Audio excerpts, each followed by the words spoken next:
much needed bye week this weekend to play the very inconsistent Trojans down in Los Angeles. All that and more on Locked On Pac-12 episode today.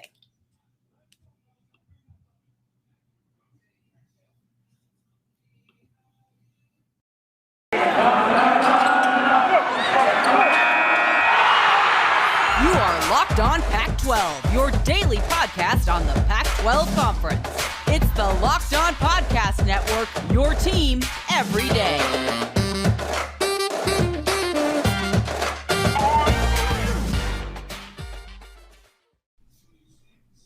Welcome to another episode of Locked On Pac-12 podcast on the Locked On Podcast Network, your team every day. I am Cindy, I'm Cindy Robinson, your host from former Pac-12 alum, currently ESPN social media specialist. Thanking you for tuning in, making this your first listen every day. Joining me now is Bryan Brown from Locked On Utes. Bryan, your Utah Utes had a much-needed break this past weekend with a bye, and it was much needed for so many reasons. Before we dive into that matchup that they'll be facing USC Trojans down in Los Angeles in the Coliseum this weekend, I do want to talk more about why that bye week was so important and why it came just in time for Utah.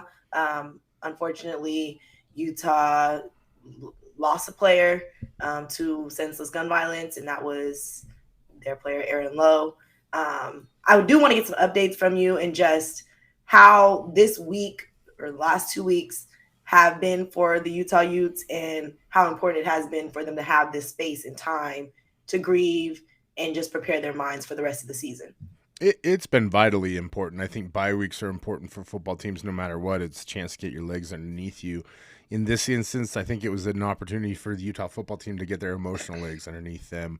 They had an opportunity to speak with Aaron Lowe's mother, who came into town, obviously, to help, facilitate getting him back to Texas and meet with the staff and the university. And I think that was a massively important part of the healing experience for them, is she encouraged the team to continue on, saying that that's what Aaron would want.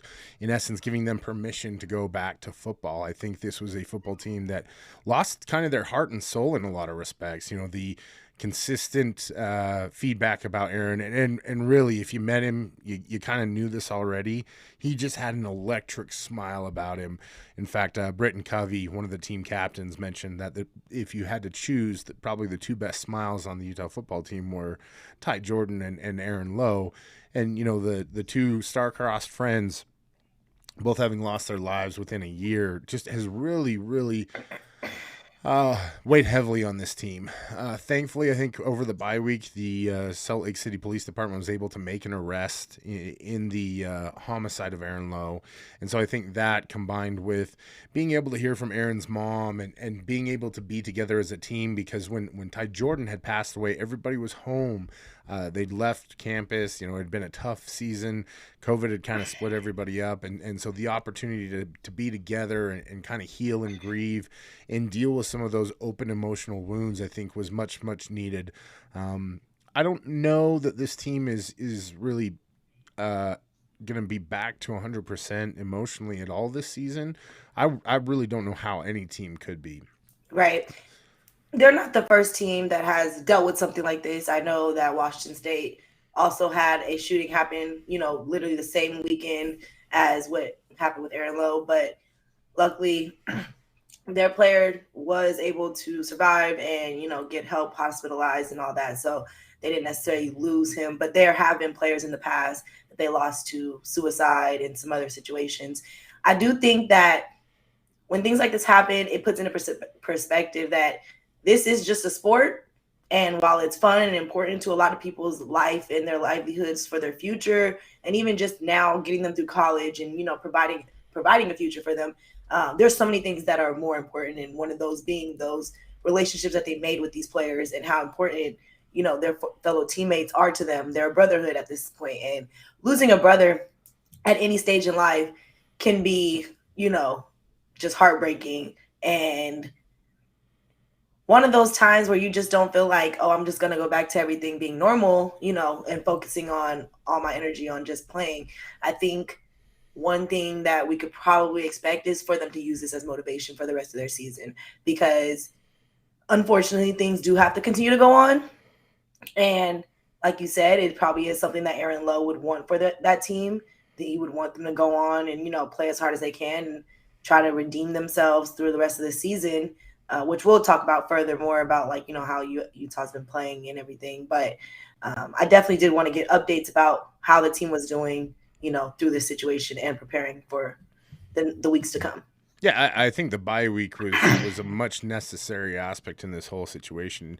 Gave them an opportunity to grieve together, gave them an opportunity to step away and take a deep breath from the football side of things and really regroup. And so far, the vibe at practice has been very, let's call it 22% better. Okay. The team's kind of embraced that as their mantra. Every single day, we're 22% better. 22% because that was the number that Ty Jordan and Aaron Lowe both wore. Just making it even more similar and the eerie. word eerie. Yeah, very much You just so. can't escape it, right? And that's really been, I think, the driving factor. This is a football team that still really hasn't found its stride.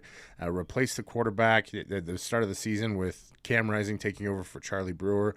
But it is a team with talent. We've seen Devin Lloyd kind of put his stamp on this season, trying to earn some recognition as a potential Pac-12 Defensive Player of the Year candidate. Cam Rising coming in to play quarterback, helping out with that. There's a litany of running backs on offense that each one seems to take the mantle every single week.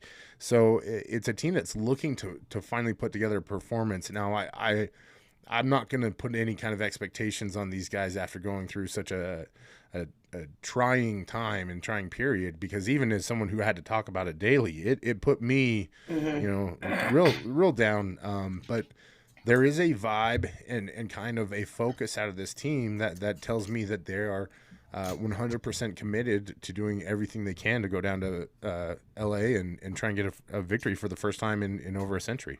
Yeah. Well, coming up next, we will break down why, that 22% might be just enough to take down the USC Trojans, especially considering they haven't been playing up to their best lately. So more to come for sure about that matchup that we'll be watching this weekend. For those of you that may deal with some sweating issues, got a product for you that you really would love to know about. There's a few things in life that just aren't fun to talk about. And one of them is excessive sweating. Sorry. When you're sweating through your shirts for no reason, and it's pretty embarrassing. And even if it's not embarrassing, it's more annoying because you're just ruining your clothes. Well, SweatBlock is a stronger and more effective clinical antiperspirant that is looking to combat all of that, so that you're not going into the world less confident than you need to be in your clothes. It is doctor created, doctor recommended, and one of my favorite products are the SweatBlock wipes. So you basically just use it when you go to bed. You use it before you lay down and go to sleep, and then the next morning you wake up, wash, and go about your day without worrying about sweat. You definitely still want to use deodorant. And SweatBlock has a bunch of other products definitely worth trying that may be better suited for you. Definitely doctor recommended and doctor created, but it works up to 7 days per use, and it's dry shirt guaranteed. So if SweatBlock doesn't keep you dry, you get your money back. And I think that is always a good indicator of how good a product is. Now, it's featured and tested on the Rachel Ray Show by firefighters. It's a bestseller on Amazon for the past 10 years, and there's over 13K reviews on Amazon. So if you're unsure and not really trusting what I have to say, then go ahead and check the reviews because they'll back up everything I'm telling you, okay? If you or someone you love is dealing with this, and you have to check out SweatBlock. So you can get it today, 20% off at sweatblock.com with the promo code Locked On, or at Amazon and CVS. So don't forget, I sent you, Locked On sent you, and we would not steer you wrong. Quick shout out to you for making Locked On Pac-12 podcast your first listen of the day. We are free and available on all platforms, especially the Odyssey app. Make sure you check it out. Okay. I love the little raise the roof, Brian. Anything free gets me feeling happy. So I feel that. Okay, so USC will be facing Utah this weekend back home in the Coliseum, and you and I were supposed to make that trip. Doesn't look like it's going to happen, But since we didn't really get our bet off for Washington State versus Utah, we will definitely have to get one off for USC versus Utah. I have a little more faith in USC to do what they need to do, even though what's been happening with USC lately has been a bit of a struggle. Every other week, it seems like they're here to play, and then the other weeks, it's like, we're not so sure. So they were able to, get that win versus Colorado last week, but I am not convinced that this is the USC team we expected to see from the beginning of the year. We've already talked about all the ups and downs that they're dealing with that they can't control, which was the coaching situation, injuries to their quarterbacks. It looks like Keaton Slovis is back in that starting position. He led the team against that Colorado team for the win. But what, in your opinion, do you feel like is missing from this USC team, and why there's that up and down, play and inconsistency? It feels like leadership. That's kind of a generic thing to say, but the reality is that when Jackson Dart was on the field and playing, he brought a lot of energy, a lot of exuberance, a lot of confidence, and he did the one thing that every single USC quarterback who ever plays for the rest of the season should do. He found Drake London. And that seemed to really inspire this offense. And then once the offense was inspired, so was the defense. And they played, without a doubt, their best game of the year against Washington State. Condolences, Cindy, for that one. But, it's a leadership matter. And I don't think it's just, Drake London that has to bring that for every game, although he does do that. It's got to come from up front. I think they could use some better play from especially the defensive front seven. We've all heard talk about Drake Jackson. He's a potential first rounder, and the talent is all there, but they really haven't put together a consistent performance. And for the amount of talent, this is the thing that we say every offseason. Well, USC's the number one pick because they have so much talent, and then we watch this talent underperform. For the talent that they have there, they're middle of the pack in terms of statistical rankings, and that's not acceptable. Like, I'm not even a USC fan, but any USC fan who sees that should be upset. Yeah. When we talk about Utah, one of their biggest concerns has been the running back position. We saw Micah Bernard left the WSU game with an injury, and so there's some uncertainty about who's going to be the actual number one carrier against USC, and also addressing the fact that they've had ball security issues, and it's been clear that that's something they've been working on. Despite, everything going on, they still have been in practices working on things that they need to. And your quarterback, Cam Rising, claims that they've been working on it to a T to make sure that they're getting it locked in and holding on to the ball. For you, who would you like to see in that position? Would it be hopefully Micah Bernard could come back from the injury, or would it be TJ Pledger, Tavion Thomas? Who do you think against this USC team can really make a difference and bring home that win for Utah? I think we'll likely see TJ Pledger start this one out. This one is gonna. I think we're gonna see more running back by committee from the University of Utah, and Britton Covey reiterated again today on an interview with the local Utah affiliate that they have been working on ball security and ball control. And for whatever rumors about new balls and Wilson footballs and everything like that, I think this is as much a mental issue for the University of Utah as anything. Anytime you put the ball on the turf 7 or 8 times, that's scary. But in terms of maybe game changers, let's look at Jaquindon Jackson, who's the backup quarterback currently. He's a transfer from Texas, came in and ran the ball in short yardage and red zone situations very well for the University of Utah, scored a touchdown, had a fumble issue again on the goal line. Story of the game last week or 2 weeks ago. But I think he could be a weapon that Utah uses, effectively. And the plan essentially is to have him run the ball to spare Cam Rising, who can also run the football, but they just can't afford to get him injured at this point, down one quarterback on the roster for the rest of the year. So it'll be interesting to see what happens. The biggest thing that we need to see from Utah is an offense. They just haven't had an offense this year. And when things have clicked, it's because they've gone up-tempo, they've gone no-huddle, they've used their tight ends and their personnel in an intermixing fashion, meaning that they've they put tight ends out wide. They put them in the slot. They've gone 4 wide, and then they've gotten too tight, using a lot of 12 and 13 personnel to their advantage, because those are their positions of strength. And I think that's really what they have to do this game in order to get anything going.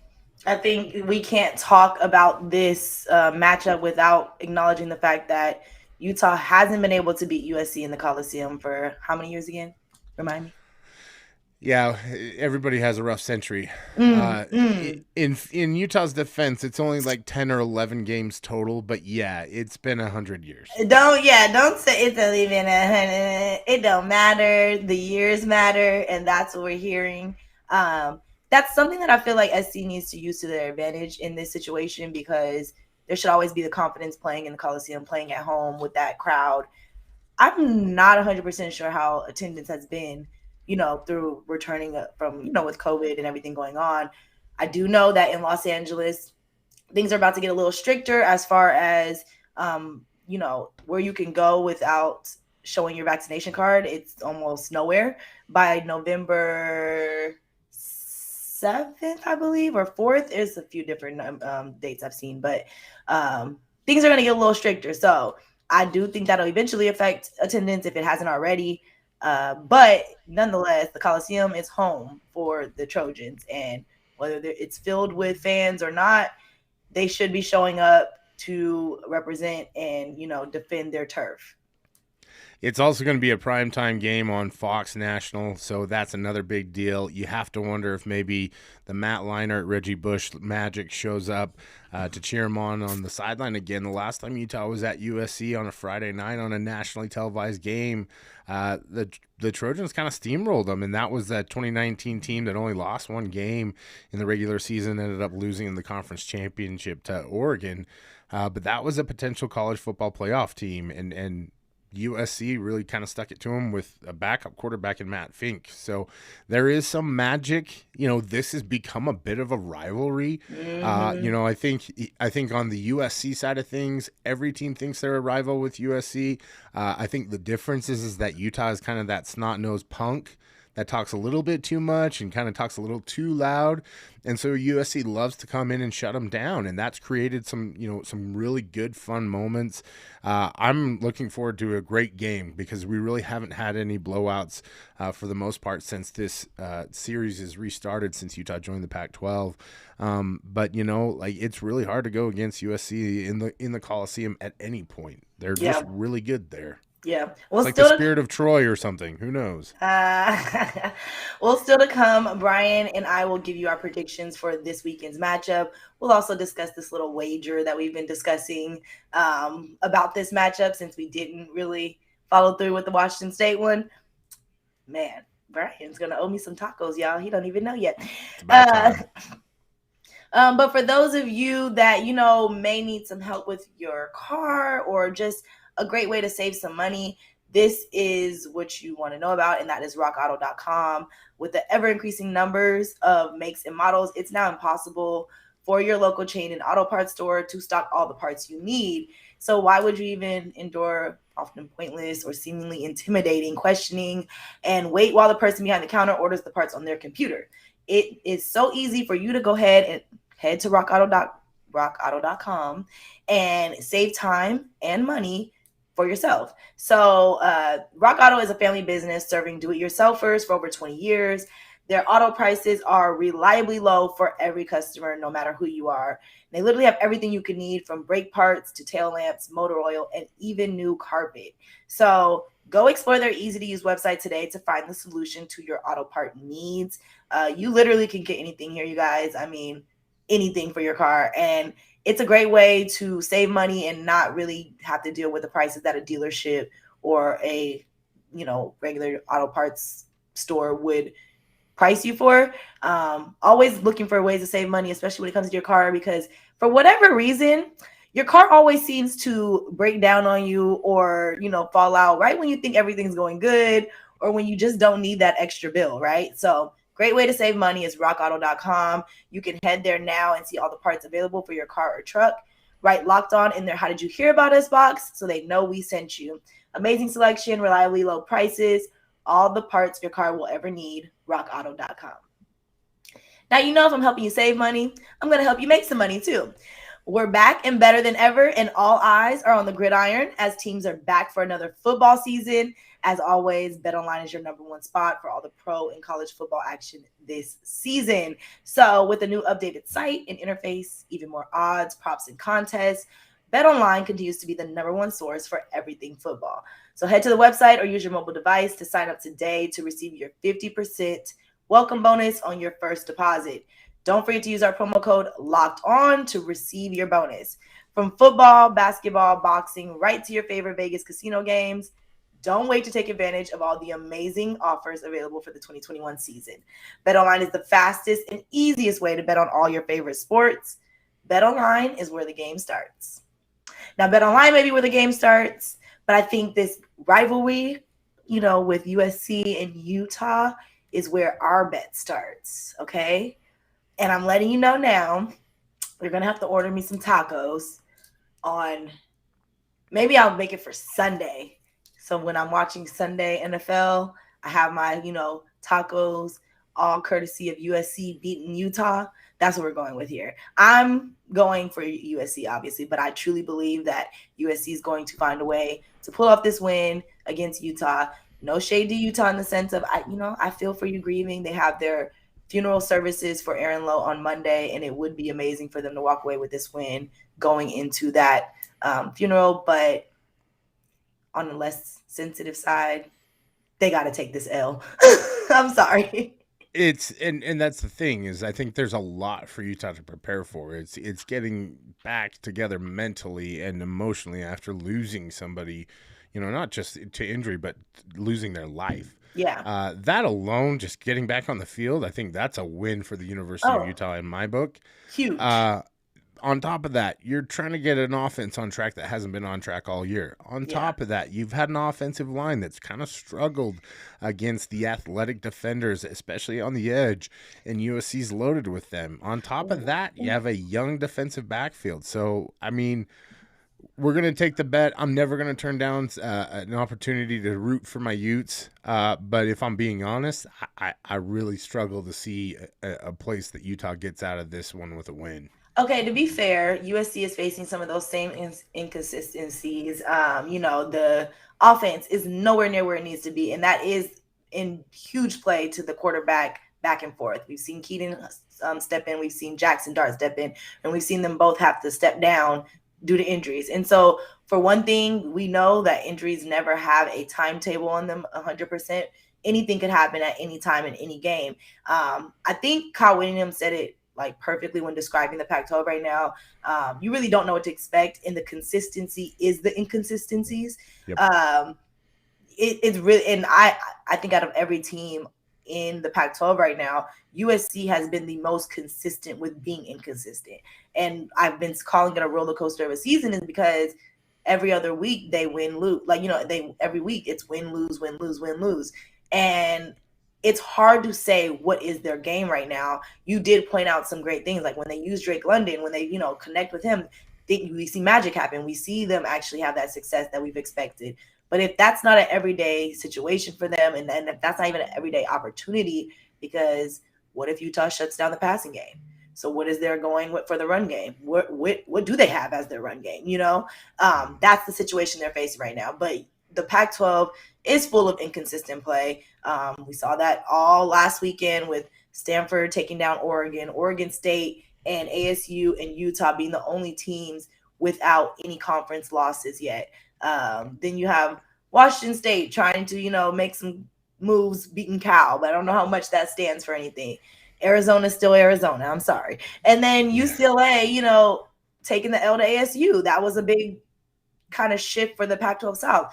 So at this point, it's kind of hard to tell. It's hard to even really be honestly choosing any team to win. And I think Stanford beating Oregon shows that more than anything. So although I'm talking all my crap because of my competitiveness in me and I hate to lose, you already got one up on me with the Washington State one. So I just can't take the L again. I just can't. We'll try and even things up here. I'll tell you what, we'll give you guys a 7-point spread. So that at least gives the Trojans that extra little Oh, so now you feel like you gotta give me something, huh? You don't think we can win it without getting something, huh? You gotta Listen, give us a leg up. I just want to give you every opportunity to buy me more tacos because you already Oh, owe me some. So, and oh, I you can't see, wait. I can't wait to go down to LA and just feast on every single taco stand that we can find. Maybe we'll go to Manhattan Beach. Maybe we got to go down to Dana Point, hit up my the favorite taco shop see, down there. you're getting a little too bougie for Lupe's me. That's a little too Lupe's just bougie. calling to me right now. I'm It's a just little too bougie for me. We have to go to the hood, like the in the hole in the wall hood spots. That's where yeah. like the best Mexican food always is. So, Find me the what? taco carts in Tijuana. I'm good with all of it. Oh, Like now we're going. this stomach is built for iron. We're ready to roll. Okay, we can go back and forth about tacos all day, but Mm. we're not gonna do that to the listeners. If you want to stay in touch with everything going on with the Pac-12 and the Utah Utes, check out Locked On Pac-12 podcast and Locked On Utes on the Odyssey app or wherever you get your podcast. And make sure you follow along on Twitter at LO_Pac12, at Locked On Utes, at _City Robinson, and at Brown Bear SLC. And then for those of you, that have been tuning in, thank you for making Locked On Pac-12 podcast your first listen of the day. Now make your second listen one of our other conference shows, either Locked On SEC, Locked On ACC, or Locked On Big 12. Great experts in Chris Gordy, Candace Cooper, and Josh Neighbors. It's free and available on all platforms. Make sure you check it out. And then subscribe, like, and comment on the Locked On Pac-12 podcast on YouTube. Same thing with the other conference shows. They're all on YouTube as well. We're bringing you more content and more ways to listen and keep up with your favorite conferences. Other than that, thanks for tuning in, and make sure you stay locked on Pac-12 on the Locked On Network.